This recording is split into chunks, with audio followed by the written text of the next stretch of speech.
Hi, Sayla. It's Miss Amber here.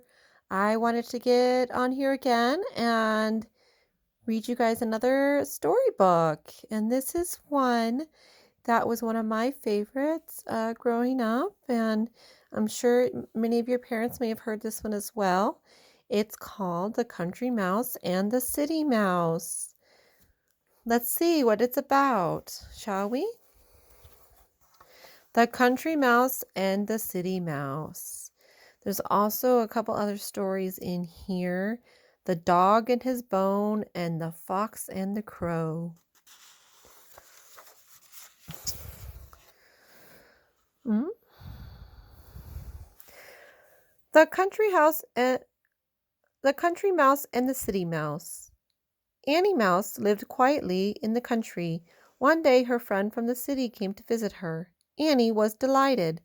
"Melissa, dear, welcome to the country," she said. "Do come in."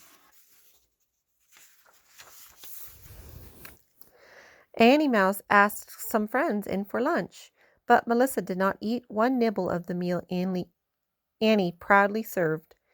"In the city, I dine on spice cake and wine," said the City Mouse, rather grandly. "In the city, I have a machine that plays music, and I dance on a velvet carpet," said Melissa.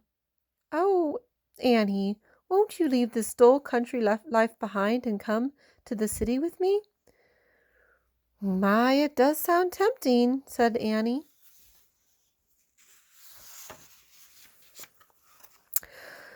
So Annie rode off to the city with her friend. "Honk, honk, beep, beep, toot, toot." "Please drive slowly," begged Annie. "Can't hear a word," screamed Melissa. "Isn't it marvelous fun?" Melissa's home in the city was beautiful and such fun to explore. Gaily, they raced down the hall. Suddenly, woof, a bark, a fierce, angry voice. "Help! It's the dog!" squeaked Melissa, and the two friends ran, shaking with fright. They slammed the dining room door just in time. The poor Country Mouse almost fainted with fear, but Melissa said, "Oh, he chases me all the time. Come, Annie, climb up on the table beside me. Have you ever seen such food?" "Never," gasped Annie, still shaking with fright. There were dainty bits of spice cake and fine cheese and even a drop of wine in the glasses. "Oh, I am seeing things," squeaked Annie. Suddenly, "I see a cat!"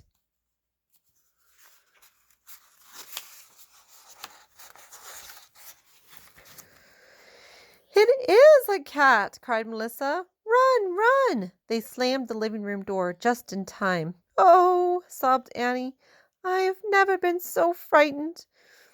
"Nonsense, you'll get used to it," said Melissa.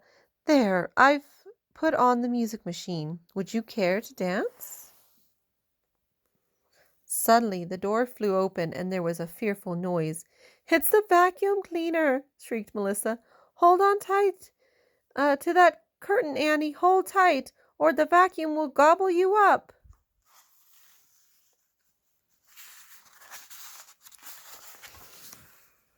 At last the dreadful machine left, and the Country Mouse began to run. "Annie, where are you going?" called Melissa. "Home, to the country," squeaked Annie. "Goodbye, Melissa. Thank you for the very nice time.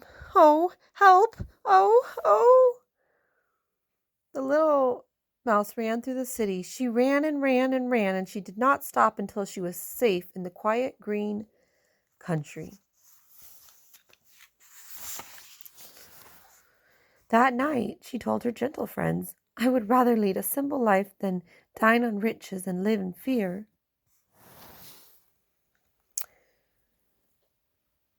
The Fox and the Crow. A crow sat high in a tree holding a tasty bit of cheese in her mouth. Along came a hungry warthog. "The crow will laugh when she sees my funny face," he said, "and when she laughs she'll drop the cheese." he called to the crow, making a funny face, but the crow did not even smile. She was enjoying her little game. Along came a hungry tiger. Fly down to me, crow, coaxed the tiger sweetly. Place that cheese on my nose. I'll show you a clever trick. But the crow did not move. She did not trust that tiger.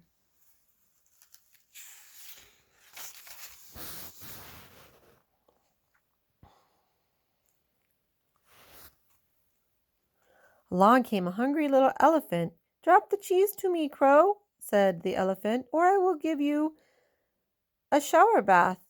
But the crow did not drop the cheese, even though, whoosh, the elephant's trunk sent up a stream of water.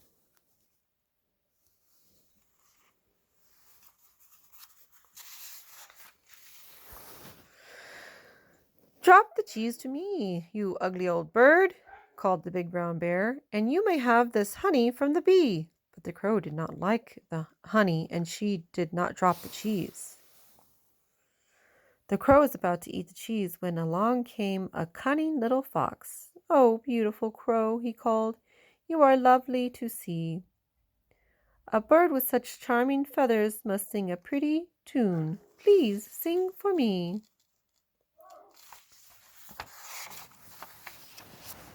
Now the crow had never been told she was pretty, although she thought she was, and she had never been told that her voice was pretty. She opened her beak and rasped an ugly caw. Down tumbled the cheese into the fox's mouth. Now wasn't she a silly bird to let that sweet talk fool her? The dog and his bone. A little dog hurried to the stream with a large juicy bone in his mouth. He wanted to eat the bone all by himself, so he ran across a log that bridged the stream. Then in the water he saw a picture of himself, but he thought it was another dog. Ah, now I shall have 2 bones to eat, thought the greedy little dog. He growled and snapped at the other dog's bone. Splash! His bone fell in the water, and so did he. Now he had nothing to eat. Greedy, greedy makes a hungry puppy.